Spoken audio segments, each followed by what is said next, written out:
ಎಲ್ಲರಿಗೂ ನಮಸ್ಕಾರ ಸ್ನೇಹಿತರೆ. ಸಚಿನ್ ತೆಂಡೂಲ್ಕರ್ ಹೆಸರಿನಲ್ಲಿದ್ದಂತ 35 ವರ್ಷಗಳ ಹಳೆಯ ವಿಶ್ವ ದಾಖಲೆ ಮುರಿದ ವೈಭವ್ ಸೂರ್ಯವಂಶಿ ಇನ್ನು ಈ ಸಾಧನೆ ಮಾಡಿದ ಅತ್ಯಂತ ಕಿರಿಯ ಆಟಗಾರ. ರೋಹಿತ್ ಶರ್ಮಾ ಜೊತೆ ವೈಭವ್ ಸೂರ್ಯವಂಶಿ ಓಪನರ್ ಆಗಿ ಆಡುವುದಕ್ಕೆ ಇದೇ ಸರಿಯಾದ ಸಮಯ. ಇನ್ನು ಲೆಜೆಂಡರಿ ಕ್ರಿಕೆಟರ್ ಕೊಟ್ಟರು ದೊಡ್ಡ ಹೇಳಿಕೆ. ಹಾಗಾದ್ರೆ ವೈಭವ್ ಸೂರ್ಯವಂಶಿ ಅವರು ಯಾವ ರೆಕಾರ್ಡ್ ಬ್ರೇಕ್ ಮಾಡಿದ್ದಾರೆ ಮತ್ತು ವೈಭವ್ ಸೂರ್ಯವಂಶಿ ಅವರ ಬಗ್ಗೆ ಏನೆಲ್ಲ ಮಾತನಾಡಿದ್ದಾರೆ ಲೆಜೆಂಡರಿ ಕ್ರಿಕೆಟರ್ ಅಂತ ತಿಳ್ಕೊಂಬರೋಣ ಬನ್ನಿ. ಅದಕ್ಕಿಂತ ಮುಂಚೆ ನೀವೇನಾದ್ರೂ ಟೀಮ್ ಇಂಡಿಯಾದ ಅಭಿಮಾನಿ ಮತ್ತು ವೈಭವ್ ಅವರ ಅಭಿಮಾನಿ ಆಗಿದ್ದಲ್ಲಿ ಈ ವಿಡಿಯೋಗೆ ಒಂದು ಲೈಕ್ ಕೊಟ್ಟು ನಮ್ಮ ಚಾನಲ್ ಅನ್ನ ಸಬ್ಸ್ಕ್ರೈಬ್ ಮಾಡ್ಕೊಳ್ಳಿ. ಹಾಗೆ ಬೆಲ್ ಐಕಾನ್ ಅನ್ನ ಆಲ್ ಇಟ್ಕೊಳ್ಳೋದು ಮರಿಬೇಡಿ. ಇನ್ನು ಜಿಂಬಾಬ್ವೆ ವಿರುದ್ಧದ 3 ಪಂದ್ಯಗಳ T20 ಸರಣಿಯ ನಿರ್ಣಾಯಕ 3ನೇ ಪಂದ್ಯದಲ್ಲಿ ವೈಭವ್ ಸೂರ್ಯವಂಶಿ ತಮ್ಮ ನೈಜ ಬ್ಯಾಟಿಂಗ್ ಕೌಶಲ್ಯವನ್ನು ಪ್ರದರ್ಶನ ಮಾಡಿದರು. ಬೌಲಿಂಗಿಗೆ ನೆರವಾಗುತ್ತಿದ್ದ ಮೈದಾನದಲ್ಲಿ ತಂಡದ ಇತರ ಬ್ಯಾಟರ್ಸ್ ಗಳು ಪರದಾಡಿದರು. ಆದರೆ ವೈಭವ್ ಸೂರ್ಯವಂಶಿ ಮಾತ್ರ ಎದುರಾಳಿಗಳ ಬೌಲರ್ಗಳ ವಿರುದ್ಧ ಆಕ್ರಮಣಕಾರಿ ನಿಲುವು ತೆಗೆದುಕೊಂಡರು. ಕೆಲವೇ ಎಸೆತಗಳಲ್ಲಿ ಪಂದ್ಯವನ್ನು ಭಾರತದ ಪರವಾಗಿ ತಿರುಗಿಸಿದರು. ಹೌದು ಸ್ನೇಹಿತರೆ, ತಮ್ಮ ಅಂತಾರಾಷ್ಟ್ರೀಯ ವೃತ್ತಿ ಜೀವನದ ಅತ್ಯುತ್ತಮ ಇನ್ನಿಂಗ್ಸ್ ಒಂದನ್ನು ಆಡಿದ ವೈಭವ್ ಸೂರ್ಯವಂಶಿ 81 ರನ್ ಆದರೆ ಗಳಿಸಿದ್ದರು. ಇನ್ನು ಈ ಅದ್ಭುತ ಇನ್ನಿಂಗ್ಸ್ ನಿಂದಾಗಿ ಭಾರತ ತಂಡವು ಜಿಂಬಾಬ್ವೆಯನ್ನು ಸ್ಪರ್ಧೆಯಿಂದ ಸಂಪೂರ್ಣವಾಗಿ ಹೊರಹಾಕಿತು ಮತ್ತು ಬೃಹತ್ ಗೆಲುವಿಗೆ ನೆರವಾಯಿತು. ಇನ್ನು 3ನೇ T20 ನಲ್ಲಿ ಅದ್ಭುತ ಮತ್ತು ಪಂದ್ಯ ಗೆಲ್ಲುವ ಪ್ರದರ್ಶನದಿಂದಾಗಿ ವೈಭವ್ ಸೂರ್ಯವಂಶಿ ಅವರಿಗೆ ಪಂದ್ಯ ಶ್ರೇಷ್ಠ ಪ್ರಶಸ್ತಿ ಕೂಡ ಸಿಗುತ್ತೆ.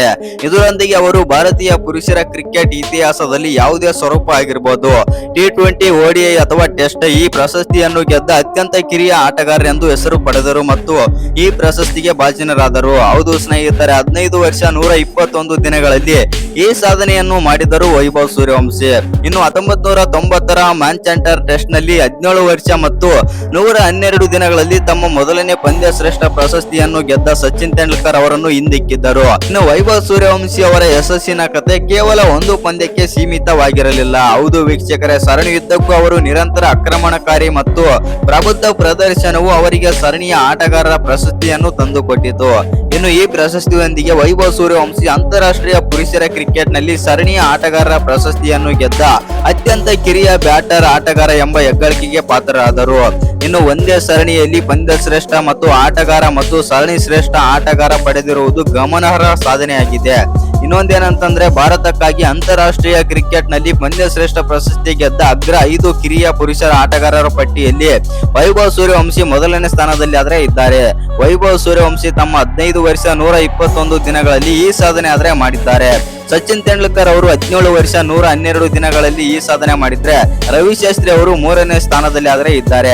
ರವಿಶಾಸ್ತ್ರಿ ಅವರು 18 ವರ್ಷ 295 ದಿನಗಳಲ್ಲಿ ಈ ಸಾಧನೆ ಆದ್ರೆ ಮಾಡಿದ್ದಾರೆ. ಇನ್ನು 4ನೇ ಸ್ಥಾನದಲ್ಲಿ ಯುವರಾಜ್ ಸಿಂಗ್ ಆದ್ರೆ ಇದ್ದಾರೆ. ಹೌದು ಸ್ನೇಹಿತರೆ, 18 ವರ್ಷ 300 ದಿನಗಳಲ್ಲಿ ಈ ಸಾಧನೆ ಆದ್ರೆ ಮಾಡಿದ್ದಾರೆ ಯುವರಾಜ್ ಸಿಂಗ್.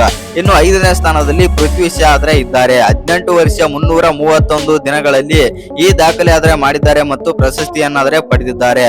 ಅಂಕಿ ಅಂಶಗಳ ಪ್ರಕಾರ ವೈಭವ್ ಸೂರ್ಯವಂಶಿ ಈಗ T20 ಅಂತಾರಾಷ್ಟ್ರೀಯ ಕ್ರಿಕೆಟ್ ನಲ್ಲಿ ಭಾರತದ ಅತ್ಯಂತ ಕಿರಿಯ ಪಂದ್ಯದ ಆಟಗಾರ ಎಂಬ ಹೆಗ್ಗಳಿಕೆಗೆ ಪಾತ್ರರಾಗಿದ್ದಾರೆ. ಆದರೆ ಸಚಿನ್ ತೆಂಡೂಲ್ಕರ್ ಇನ್ನು ಟೆಸ್ಟ್ ಮತ್ತು ಏಕದಿನ ಸ್ವರೂಪಗಳಲ್ಲಿ ಭಾರತದ ಅತ್ಯಂತ ಕಿರಿಯ ಪಂದ್ಯ ಶ್ರೇಷ್ಠ ಪ್ರಶಸ್ತಿ ಗೆದ್ದಿರುವ ದಾಖಲೆಯನ್ನಾದ್ರೆ ಹೊಂದಿದ್ದಾರೆ.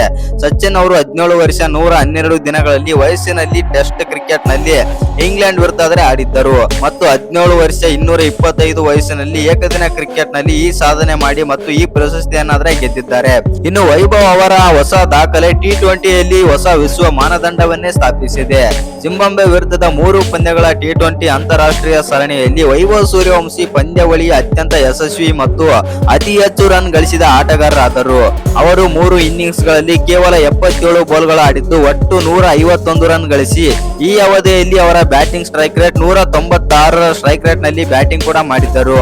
ಇನ್ನೊಂದೇನಂತಂದ್ರೆ, ವೈಭವ್ ಸೂರ್ಯವಂಶಿ ಅವರ ಆಕ್ರಮಣಕಾರಿ ಮತ್ತು ನಿರ್ಭೀತ ಬ್ಯಾಟಿಂಗ್ ನಿಧಾನವು ಅವರ ಅತಿದೊಡ್ಡ ಶಕ್ತಿಯಾಗಿ ಹೊರಹೊಮ್ಮಿತು. ಹೌದು ಸ್ನೇಹಿತರೆ, ಅವರು T20 ಸರಣಿಯುದ್ದಕ್ಕೂ 2 ಅರ್ಧಶತಕಗಳು ಗಳಿಸಿದ್ದಾರೆ. ವೈಯಕ್ತಿಕ ಅತ್ಯುತ್ತಮ ಬಂತು ಅಂತಂದ್ರೆ 81 ರನ್ ಮತ್ತು ಅವರು 151 ರನ್ಗಳ ಇನ್ನಿಂಗ್ಸ್, 15 4 ಮತ್ತು 9 ಅದ್ಭುತ ಸಿಕ್ಸರ್ಗಳು ಕೂಡ ಸೇರಿವೆ. ಒಟ್ನಲ್ಲಿ ಹೇಳ್ಬೇಕಂತಂದ್ರೆ ವೈಭವ್ ಸೂರ್ಯವಂಶಿ ಮಾತ್ರ ವಿಧ್ವಂಸಕಾರಿ ಬ್ಯಾಟಿಂಗ್ ಮಾಡಿದ್ರು 3ನೇ T20 ಪಂದ್ಯದಲ್ಲಿ. ರೋಹಿತ್ ಶರ್ಮಾ ಜೊತೆ ವೈಭವ್ ಸೂರ್ಯವಂಶಿ ಅವರಿಗೆ ಓಪನರ್ ಆಗಿ ಆಡುವುದಕ್ಕೆ ಇದೇ ಸರಿಯಾದ ಸಮಯ ಎಂದರು ಲೆಜೆಂಡರಿ ಕ್ರಿಕೆಟರ್. ಹೌದು ಸ್ನೇಹಿತರೆ, ಆರಾರ್ಯ ಜಿಂಬಾಬ್ವೆ ಬೌಲರ್ಗಳ ಮೇಲೆ ದಂಡಯಾತ್ರೆ ನಡೆಸಿದ ವೈಭವ್ ಸೂರ್ಯವಂಶಿ ಅವರ ಅಭಿಮಾನಿಗಳ ಸಂಖ್ಯೆ ಹೆಚ್ಚಿಸ್ತಾ ಇದೆ. ಇನ್ನು 2027ರ ವಿಶ್ವಕಪ್ಗೂ ಮೊದಲು ರೋಹಿತ್ ಶರ್ಮಾ ಜೊತೆಗೆ ಯುವ ಸೆನ್ಸೇಷನ್ ವೈಭವ್ ಸೂರ್ಯವಂಶಿ ಅವರನ್ನು ಏಕದಿನ ತಂಡದಲ್ಲಿ ಆರಂಭಿಕ ಆಟಗಾರನಾಗಿ ಸೇರಿಸಿಕೊಳ್ಳಬೇಕು ಎಂದು ಮಾಜಿ ವಿಕೆಟ್ ಕೀಪರ್ ಬ್ಯಾಟ್ಸ್ಮನ್ ಆದ್ರೆ ಹೇಳಿದ್ದಾರೆ. ಹೌದು ಸ್ನೇಹಿತರೆ, ಇನ್ನೊಂದೇನಂತಂದ್ರೆ ರೋಹಿತ್ ಜೊತೆಗೆ ಪ್ರಸ್ತುತ ಆರಂಭಿಕ ಜೋಡಿಯಾಗಿರುವ ಶುಭ್ಮನ್ ಗಿಲ್ ಅವರು 4ನೇ ಸ್ಥಾನದಲ್ಲಿ ಬ್ಯಾಟಿಂಗ್ ಮಾಡಬಹುದು ಎಂದು ಮಾಜಿ ವಿಕೆಟ್ ಕೀಪರ್ ಬ್ಯಾಟ್ಸ್ಮನ್ ಸಲಹೆ ಆದ್ರೆ ನೀಡಿದ್ದಾರೆ. ಇನ್ನು ಇತ್ತೀಚೆಗೆ ಮುಕ್ತಾಯಗೊಂಡ ಜಿಂಬಾಬ್ವೆ ವಿರುದ್ಧದ 3 ಪಂದ್ಯಗಳ ಸರಣಿಯಲ್ಲಿ ವೈಭವ್ ಸೂರ್ಯವಂಶಿ ಸರಣಿ ಶ್ರೇಷ್ಠ ಪ್ರಶಸ್ತಿ ಕೂಡ ಗೆದ್ದರು. ವೈಭವ್ ಸೂರ್ಯವಂಶಿ 3 ಪಂದ್ಯಗಳಲ್ಲಿ 2 ಅರ್ಧಶತಕಗಳೊಂದಿಗೆ ಬರೋಬ್ಬರಿ 151 ರನ್ ಆದ್ರೆ ಗಳಿಸಿದರು. 15 ವರ್ಷದ ಈ ಆಟಗಾರ 50 ಓವರ್ಗಳ ಸ್ವರೂಪದಲ್ಲಿ ಸ್ಥಾನ ಪಡೆಯುವಷ್ಟು ಉತ್ತಮ ಪ್ರದರ್ಶನ ನೀಡಿದ್ದಾರೆ ಎಂದು ಇಂಜಿನಿಯರ್ ಅಭಿಪ್ರಾಯ ಆದ್ರೆ ಪಟ್ಟಿದ್ದಾರೆ. ಹೌದು ವೀಕ್ಷಕರೇ, ಭಾರತದ ಏಕದಿನ ತಂಡದಲ್ಲಿ ಸೂರ್ಯವಂಶಿಯನ್ನು ಸೇರಿಸಿಕೊಳ್ಳಲು ಇದು ಬಹುಶಃ ಸರಿಯಾದ ಸಮಯ ಎಂದು ಫಾರೂಕ್ ಆದ್ರೆ ಹೇಳಿದ್ದರು. ಇನ್ನು ಪ್ರಸ್ತುತ ಗಿಲ್ ತಂಡದ ಅತ್ಯುತ್ತಮ ಕ್ಲಾಸ್ ಆಟಗಾರ. ಅವರು ಸುಲಭವಾಗಿ ಸಿಕ್ಸರ್ಗಳು ಮತ್ತು ಬೌಂಡರಿಗಳು, ಗಾಳಿಯಲ್ಲಿ ಚೆಂಡನ್ನು ಹಾರಿಸುವ ಆಟಗಾರನಲ್ಲ, ಆದರೆ ನೆಲದ ಮೇಲೆಯೇ ಕ್ಲಾಸಿಕ್ ಶಾಟ್ಗಳನ್ನು ಆಡುತ್ತಾರೆ. ಆದ್ದರಿಂದ ಅವರು 4ನೇ ಕ್ರಮಾಂಕದಲ್ಲಿ ಆಡುವುದು ಸೂಕ್ತ. ವೈಭವ್ ಸೂರ್ಯವಂಶಿ ಆರಂಭಿಕನಾದರೆ ಎಡಬಲ ಸಂಯೋಜನೆಯು ಏಕದಿನ ಪಂದ್ಯಗಳಲ್ಲಿ ಸೂಕ್ತವಾಗಿರುತ್ತದೆ. ಆದ್ದರಿಂದ ರೋಹಿತ್ ಆಡುವವರೆಗೂ ವೈಭವ್ ಸೂರ್ಯವಂಶಿಗೆ ಅವರನ್ನು ಓಪನಿಂಗ್ ಮಾಡಲು ಬಿಡಬೇಕು ಎಂದು ನಾನು ಭಾವಿಸುತ್ತೇನೆ. ವೈಭವ್ ಸೂರ್ಯವಂಶಿ ಆರಂಭಿಕ ಆಟಗಾರನಾಗಿ ಹೆಚ್ಚು ಉತ್ತಮ, ಏಕೆಂದರೆ ಅವರು ಮೈದಾನದಲ್ಲಿ ಸುಲಭವಾಗಿ ಗ್ಯಾಪ್ಗಳನ್ನು ಹುಡುಕಿ ರನ್ ಗಳಿಸಬಲ್ಲರು. ವಿರಾಟ್ ಕೊಹ್ಲಿ 3ನೇ ಕ್ರಮಾಂಕದಲ್ಲಿ ಆಡಬಹುದು, ಗಿಲ್ 4ನೇ ಕ್ರಮಾಂಕದಲ್ಲಿ ಆಡಬಹುದು. ನಂತರ ನಮಗೆ ಬಲವಾದ ಬ್ಯಾಟಿಂಗ್ ಕ್ರಮವಿದೆ. ಇನ್ನು ವೈಭವ್ ಸೂರ್ಯವಂಶಿ ಸಾಂಪ್ರದಾಯಿಕ ಕ್ರಿಕೆಟ್ ಪುಸ್ತಕದ ನಿಯಮಗಳ ಪ್ರಕಾರ ಆಡುವವರಲ್ಲ. ಆದ್ದರಿಂದ ಅವರಿಗೆ ಅತಿಯಾದ ಕೋಚಿಂಗ್ ನೀಡಿ ಅವರ ನೈಜ ಆಟದ ಶೈಲಿಯನ್ನು ಹಾಳು ಮಾಡಬಾರದು ಎಂದು ಇಂಜಿನಿಯರ್ ಆದ್ರೆ ಹೇಳಿದ್ದಾರೆ. ಹೌದು ಸ್ನೇಹಿತರೆ, ಅವರು ನಿಮ್ಮನ್ನು ಸೋಲಿಸುವುದಕ್ಕಿಂತ ಹೆಚ್ಚಿನ ಪಂದ್ಯಗಳನ್ನು ಗೆಲ್ಲಿಸುತ್ತಾರೆ. ಅವರು ನಿಮಗೆ ಉತ್ತಮ ಆರಂಭವನ್ನು ನೀಡಿದಾಗ ಇತರ ಆಟಗಾರರು ಇನ್ನಿಂಗ್ಸ್ ಮುಂದುವರಿಸಲು ಮತ್ತು ದೊಡ್ಡ ಸ್ಕೋರ್ ಮಾಡಲು ಸಮಯ ಪಡೆಯಬಹುದು ಎಂದು ಸಲಹೆ ಆದ್ರೆ ನೀಡಿದ್ದಾರೆ. ಇನ್ನು ಕ್ರಿಕೆಟ್ ಇತಿಹಾಸದ ಅತ್ಯಂತ ಸ್ಫೋಟಕ ಆಟಗಾರ ಸರ್ ವಿವಿಯನ್ ರಿಚರ್ಡ್ಸ್ ಅವರಿಗೂ ಕೂಡ ಯಾವುದೇ ಬುಕ್ ಇರಲಿಲ್ಲ. ಅವರು ಒಬ್ಬ ಜೀನಿಯಸ್ ಆಗಿದ್ದರು. ಅದೇ ರೀತಿ ವೈಭವ್ ಸೂರ್ಯವಂಶಿ ಕೂಡ ಒಬ್ಬ ಜೀನಿಯಸ್ ಮತ್ತು ಶಾರ್ಟ್ ಪಿಚ್ ಎಸೆತಗಳನ್ನು ಸುಲಭವಾಗಿ ಸಿಕ್ಸರ್ಗೆ ಅಟ್ಟುವ ಸಾಮರ್ಥ್ಯ ಹೊಂದಿದ್ದಾರೆ. ವೈಭವ್ ಮುಂಬರುವ ದಿನಗಳಲ್ಲಿ ಭಾರತ ತಂಡಕ್ಕೆ ದೊಡ್ಡ ಮಟ್ಟದ ಪಂದ್ಯಗಳನ್ನು ಗೆಲ್ಲಿಸಿಕೊಡಲಿದ್ದಾರೆ ಅಂತಂದು ಈ ರೀತಿ ಆದ್ರೆ ಹೇಳಿದ್ದಾರೆ ಫಾರೂಕ್ ಅವರು. ಇನ್ನು ಕೊಹ್ನೂರ್ ವಜ್ರದಂತೆ ಭಾರತ ತಂಡಕ್ಕೆ ಸಿಕ್ಕಿದ್ದಾರೆ ಎಂದು ಈ ರೀತಿ ಫಾರೂಕ್ ಅವರಾದ್ರೆ ಹೇಳಿದ್ದಾರೆ. ನಿಮ್ಮ ಪ್ರಕಾರ ಏನೆಲ್ಲ ಅನ್ಸುತ್ತಂತ ಕಮೆಂಟ್ ಬಾಕ್ಸ್ ನಲ್ಲಿ ಕಮೆಂಟ್ ಮಾಡೋದನ್ನ ಮರಿಬೇಡಿ.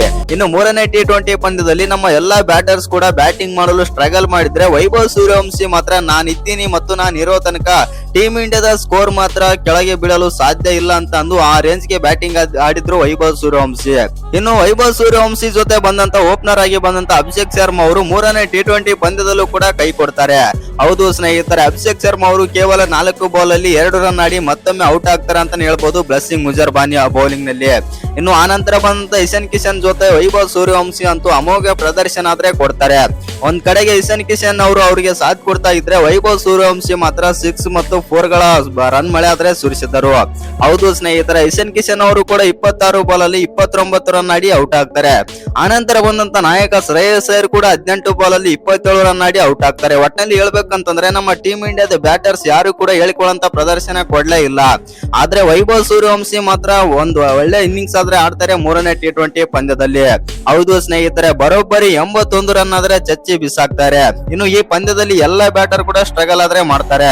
ವೈಭವ್ ಸೂರ್ಯವಂಶಿ ಮಾತ್ರ 165ರ ಸ್ಟ್ರೈಕ್ ರೇಟ್ ನಲ್ಲಿ ಬ್ಯಾಟಿಂಗ್ ಆದ್ರೆ ಮಾಡ್ತಾರೆ. ಇನ್ನು ನಮ್ಮ ಟೀಮ್ ಇಂಡಿಯಾ 3ನೇ T20 ಪಂದ್ಯದಲ್ಲಿ ಮೊದಲು ಬ್ಯಾಟಿಂಗ್ ಮಾಡಿ 192 ರನ್ ಆದ್ರೆ ಹೊಡಿತಾರೆ, 5 ವಿಕೆಟ್ ಕಳ್ಕೊಂಡು 20 ಓವರ್ಗಳಲ್ಲಿ.